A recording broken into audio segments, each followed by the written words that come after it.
Good morning, gardeners. How are you guys doing? I hope you guys are doing good. Today we'll be trimming or pruning these basil plants, and we'll also be doing an update on my pepper plants. So basically, all you gotta do is, you know, you gotta wait for your basil plants to get three leaves. You get three sets of leaves. So you got one set, two sets, and then third set, and then we're going to take our trimmers right here and we're going to just cut right there, right underneath the second set of leaves. So we're just going to do that to all of these, and basically it's going to promote more growth on the for the first set and on the plant in general. So we're just going to do that to all of these, so that way it can promote bigger growth for our plants. Alright. And there we go. Cool. That should be good. Now we have all this basil. Alright, so now that we got that done, let's go check out our pepper plants. Pepper plants, as you can see, this one is very, sturdy. When you touch it, it's not gonna like fall over, compared to, something like this where, it's very flimsy, and when the wind hits it, it's going to really blow a lot, right? I mean, you can just see the difference in like the stems.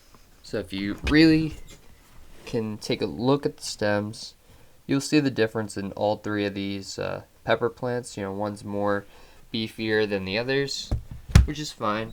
Obviously, they're really stressed right now, so that's completely fine. I am trying to acclimate them so that they go outside very easily, and don't have to stress as much when they get outside. I'm okay with them stressing, outside or inside, but when they get outside, they're just going to. I don't mind them stressing because I can control it a lot better inside rather than outside. So when it comes to this plant, I think I might have overwatered it a little bit, just because it has a few like dead plants, or not dead plants, dead leaves on it, and there's a little bit of damage. So that's fine. I just gotta take better care of it, I guess. But the other ones, they're doing fine. This one had damage on its leaves because I brought it outside just a little bit, too early. But because I brought it out really early, it obviously gained a lot of strength in its, stem, which is good. That's what you want. So it kind of, makes me believe that I should have brought all of my pepper plants outside that day, because compared to this one and these ones, this one's a lot beefier, it's stronger, the leaves are broader, and it's almost ready to prune.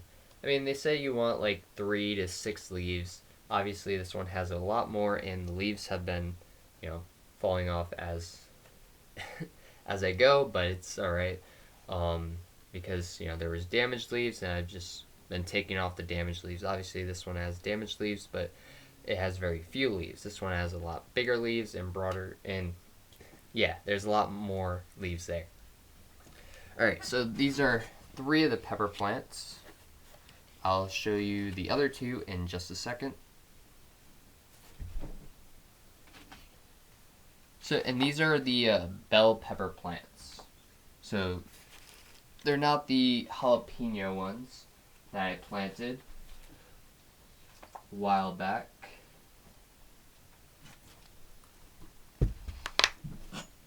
But as you can see, this pepper plant, a lot broader leaves, could do some work on like the wind. It's not as sturdy as that other one. This one's a little bit more sturdy, and I kind of tested this one. I put like a sponge in the water, like I was doing like some hydroponics, stuff with this one, and the root system was really strong, and all the other ones were really well. I put in seed, and you guys know the growth if you've been watching my playlist. But I put them all in seed, and this one was in the hydroponic system, and then the other ones were just in regular soil.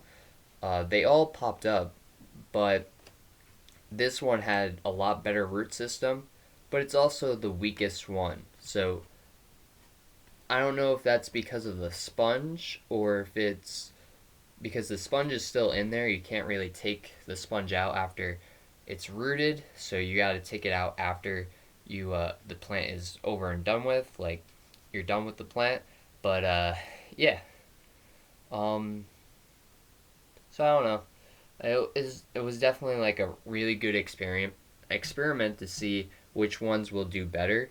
Um the next time I'll have to try without the sponge and see if I get better results on the root system and on the growth of the plant overall.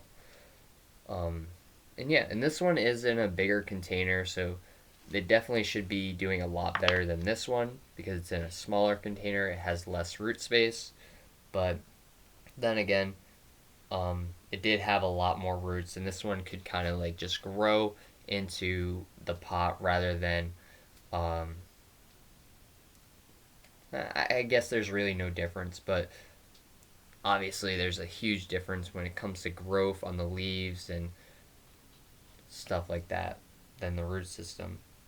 But they say if you have a better root system early on, it'll produce better fruit and uh, be even more stable than it was if it didn't have that good of a root system.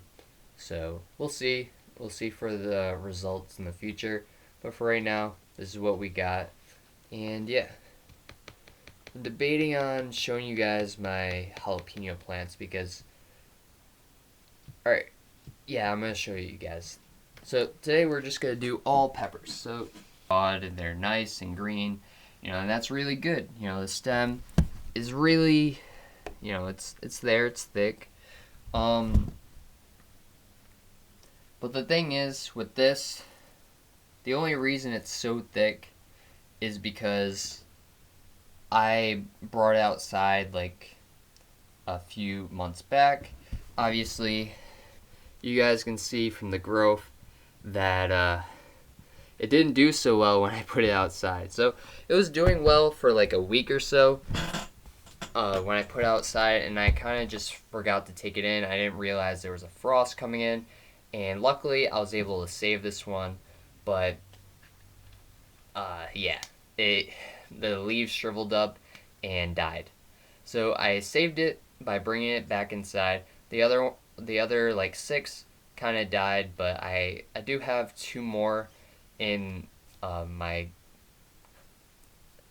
indoor garden. But yeah, so for that being said, that's going to be today's video. I hope you guys enjoyed and got something out of it, or yeah. So I'll see you guys in the next Garden Sunday. Bye.